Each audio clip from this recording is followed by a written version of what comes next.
NCIB times ಮೀಡಿಯಾಗೆ ಸ್ವಾಗತ. ನಾನು Darshan Hunsur. ಸೊಸೆಗೆ kidney ದಾನ ಮಾಡಿ ಮಹಾತಾಯಿಯಾದ ಅತ್ತೆ. ಕುಟುಂಬಗಳಲ್ಲಿ ಅತ್ತೆ ಸೊಸೆ ನಡುವಿನ ಕಲಹಗಳೇ ಜಾಸ್ತಿ ಅಂತ ಹೇಳಲಾಗುತ್ತೆ. ಆದರೆ ಹುಣಸಗಿ ತಾಲೂಕಿನ ಮಾಳನೂರು ಗ್ರಾಮದಲ್ಲಿ ಅತ್ತೆಯೊಬ್ಬರು ಸೊಸೆಗೆ ಕಿಡ್ನಿ ದಾನ ಮಾಡಿ ಮಾನವೀಯತೆಯನ್ನ ಮೆರೆದಿದ್ದಾರೆ. ಮಾಳನೂರು ಗ್ರಾಮದ 62 ವರ್ಷದ ಶಾಂತಾಬಾಯಿ ಮೇಲಿನಮನಿ ಅವರು ತಮ್ಮ ಸೊಸೆ ಬಸಮ್ಮ ಮೇಲಿನಮನಿ ಅವರಿಗೆ ಕಿಡ್ನಿ ದಾನ ಮಾಡುವ ಮೂಲಕ ಕುಟುಂಬ ಬಾಂಧವ್ಯಕ್ಕೆ ಹೊಸ ಅರ್ಥವನ್ನ ಕೊಟ್ಟಿದ್ದಾರೆ. ಶಾಂತಾಬಾಯಿ ಹಾಗೂ ಗುರಣ್ಣ ಮೇಲಿನಮನಿ ಅವರ ಪುತ್ರ ಪ್ರಕಾಶ್ ಅವರು 14 ವರ್ಷಗಳ ಹಿಂದೆ ತಾಳಿಕೋಟೆ ತಾಲೂಕಿನ ಹೊಸಳ್ಳಿ ಗ್ರಾಮದ ಬಸಮ್ಮ ಅವರ ಜೊತೆಗೆ ವಿವಾಹ ಆಗಿದ್ರು. ಪ್ರಕಾಶ್ ಖಾಸಗಿ ವಾಹನ ಚಾಲಕರಾಗಿ ಬೆಂಗಳೂರಿನಲ್ಲಿ ಕಾರ್ಯವನ್ನ ನಿರ್ವಹಿಸ್ತಾ ಇದ್ದಾರೆ. ಮದುವೆ ನಂತರ ಬಸಮ್ಮ ಆರೋಗ್ಯವಾಗಿದ್ರು.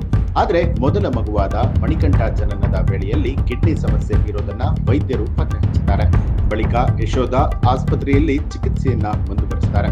ಇತ್ತೀಚೆಗೆ ಆರೋಗ್ಯ ಹದಗೆಟ್ಟಂತ ಹಿನ್ನೆಲೆಯಲ್ಲಿ ಕಿಡ್ನಿ ಬದಲಾವಣೆ ಅನ್ನುವಂಥದ್ದು ಅನಿವಾರ್ಯ ಆಗಿತ್ತು.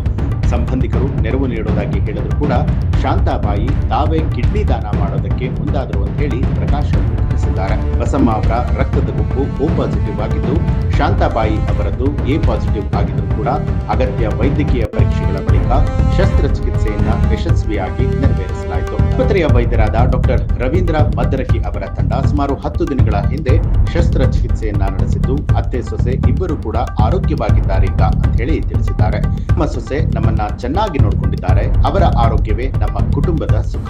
ಆತ್ಮ ಸಂತೋಷದಿಂದ ಕಿಡ್ನಿ ದಾನವನ್ನ ಮಾಡಿದ್ದೇನೆ ಅಂತ ಹೇಳಿ ಶಾಂತಾಬಾಯಿ ಅವರು ಕೂಡ ಹೆಮ್ಮೆಯಿಂದ ಹೇಳಿದ್ದಾರೆ.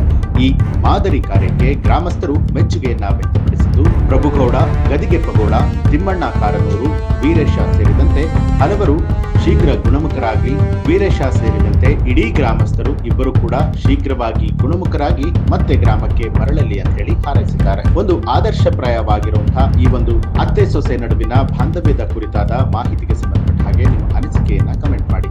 ಹಾಗೆ ನೀವಿನ್ನೂ ಕೂಡ ನಮ್ಮ ಚಾನಲ್ ಅನ್ನ ಸಬ್ಸ್ಕ್ರೈಬ್ ಮಾಡಿಲ್ಲ ಅನ್ನೋದಾದ್ರೆ ಇಂತಹ ಹಲವು ಮಾಹಿತಿಗಳಿಗಾಗಿ ಈಗಲೇ NCIB